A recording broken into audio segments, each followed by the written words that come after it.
So now that we are comfortable with all types of polygons, we're going to start focusing on, Unit 5 was on triangles, now we're going to start focusing on polygons with 4 sides, right? And polygons with 4 sides are called quadrilaterals.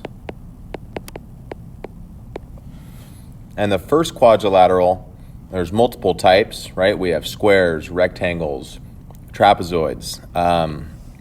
The first one we're going to focus on would be parallelograms. A parallelogram really encompasses a lot of those quadrilaterals I just named, and you'll see why after we list some of these properties. So there's 4 properties of quadrilaterals. The first being that opposite sides are, 4 properties of parallelograms. A parallelogram, it has these properties. It's also just a quadrilateral with 2 pairs of opposite sides that are parallel, right? You can see the word parallel in the word parallelogram. And that's a good way to remember our definition. We have 4 other properties in addition to opposite sides being parallel. Opposite sides are also congruent. So let's go mark that on our figure here. Remember these arrows, these mean parallel. So you can see opposite sides are parallel in this diagram. Opposite sides are also congruent. So let's put our congruent markings here. These 2 sides are congruent, and these 2 sides are congruent. Opposite angles are congruent in a parallelogram. So angle B is congruent to angle D. Angle A is congruent to angle C. Consecutive angles are supplementary.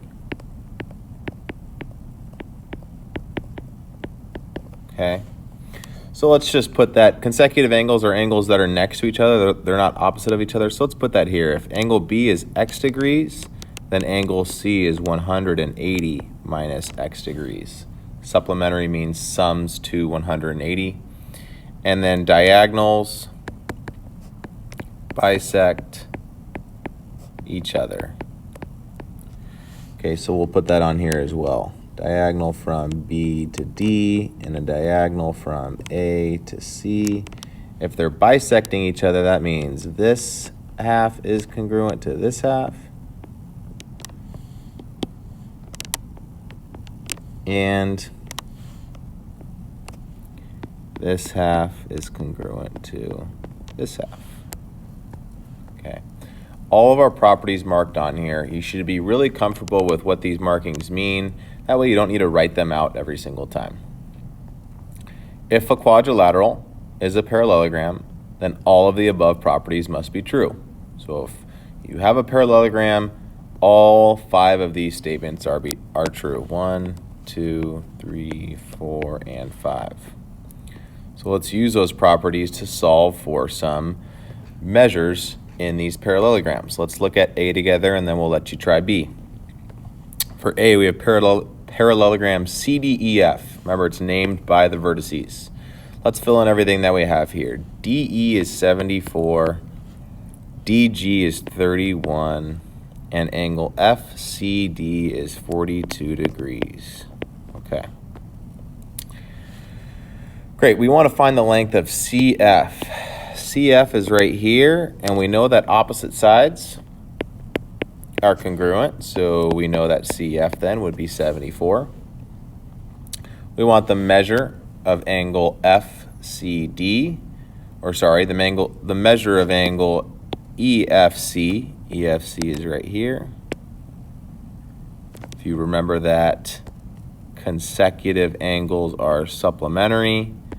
If this angle is 42, then this angle right here would be 180 minus 42, so 138 degrees. Okay. All right, why don't you try B on your own? I would suggest, and let's do this together. Let's go fill in all the information first in parallelogram PNWL, and then you can solve for the length of PW and the measure of angle PNW. So NW is 12, PM is 9, and the measure of angle WLP is 144 degrees. All right, go ahead and try and find the length of PW. PW, it's a diagonal, and then go ahead and find the measure of angle PNW. Video will pause, answer the questions, and see what you get. All right, for PW, if PM is 9, MW is 9, add them both together to get a length of 18. Diagonals bisect each other. Angle PNW, opposite angles are congruent, so this was 144 degrees. Okay, great job. Let's solve for some missing measurements given expressions in here.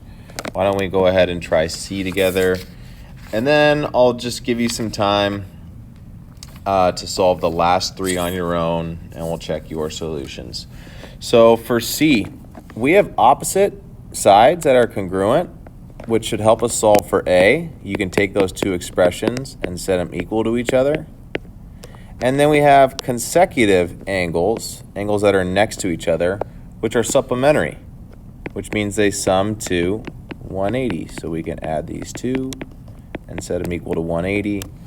Solve for our 2 variables and then plug them in to solve for YZ and the measure of angle Z.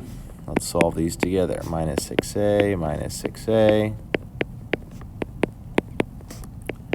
Add our 4. A times, 2 times 7 gets you 14, so A equals 7. Let's combine our like terms over here. 27B minus 9.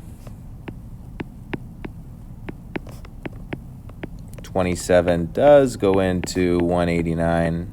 It goes in 7 times.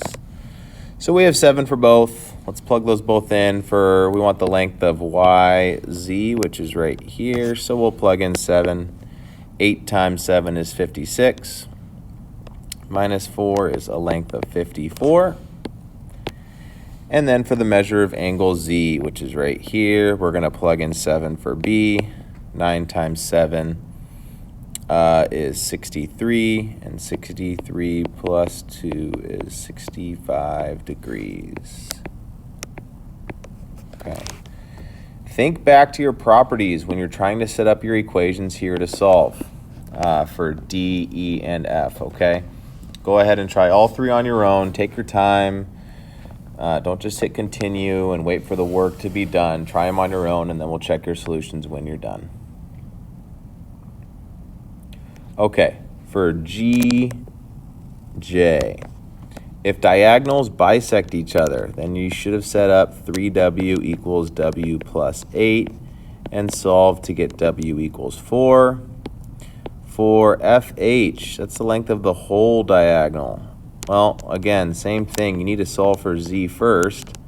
So set these 2 expressions equal, and you would have gotten Z equals 9 over 2.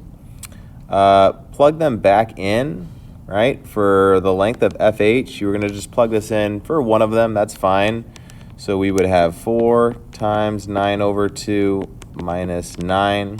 2 goes into 4 2 times. 18 minus 9 is 9. So if this is 9 and this is 9, the whole length was 18. And then for the length of G to J, just plug in your 4 right here. 4 plus 8 was 12. All right. For parallelogram QRST, TQ is opposite RS, and you have 2 expressions for both, so you should have set those equal. Solve, and you would get Y equals 8 for angle T. We don't have an expression for angle T, but we do have an expression for Q and the angle opposite of Q, which is S. So set those both equal to each other. And when you solve, you would get X equals 12. Now, for the measure of angle T, we don't have an expression, so plug this in for Q. 12 times our 8 gets us our 96 plus 13, which is 109. Awesome. And now if you need this angle right here, know that these two angles, 190 degrees and angle T, they're supplementary, so T would have been 71. 71 plus 109 gets you 180. And then for the length of, what do we got, TQ, just plug in your 8. 8 times 2 is 16, plus 12 is 28. Very nice. Last one for F, parallelogram ABCD. AD is right here. It's opposite of BC. Opposite sides in parallelograms are congruent, so set those expressions equal. And when you solve, you would have gotten x equals, subtract our 5x. Oh, I'm sorry, I wrote that down wrong. 5x plus 19. When you solve, we would get 9.5 for x. And then for y, you have two consecutive angles. Consecutive angles, angles that are right next to each other, are supplementary, so you should add them and set them equal to 180. When you solve here, you would have gotten y equals 11. If we want the measure of angle B, just plug in your 11. Great, we have an expression right there, so we get 66 plus 5, which is, hey, 71 again. And then for AD, AD is right here. We'll plug in x, 7 times 9.5 to get us 63. Or sorry, yeah, 7 times 9 to get us 9.5 to get us 66.5 degrees. Not degrees. My apologies. This is a length, so just 66.5. Okay. Always come back to these properties that we did on the first page on the homework if you're stuck. Opposite sides are parallel. Opposite sides are congruent. Opposite angles are congruent. Consecutive angles, angles right next to each other, are supplementary. And diagonals bisect each other. Good luck on the homework. We'll answer questions.